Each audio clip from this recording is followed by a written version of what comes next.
IT-лицейдің 8 сынып оқушысы Ерсайнова Диляра.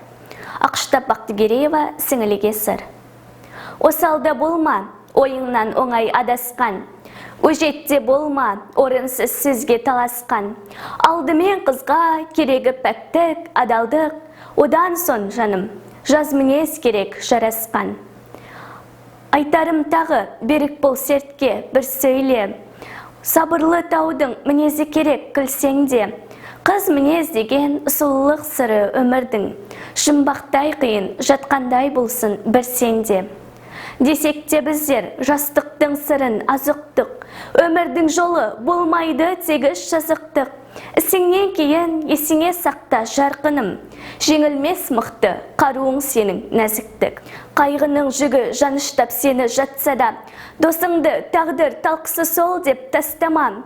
Дұшпаның саған ойласа алуан қастандық. Қалайда өзің жақсылық ойла басқаға. Қадірлер сонда қалтқысыз танып асылер. Өзгелер сені адамның бірі осы дер. Арыңа тиіп жолыңды кескен тентектер. Алдыңа келіп өздері кейін бас иер.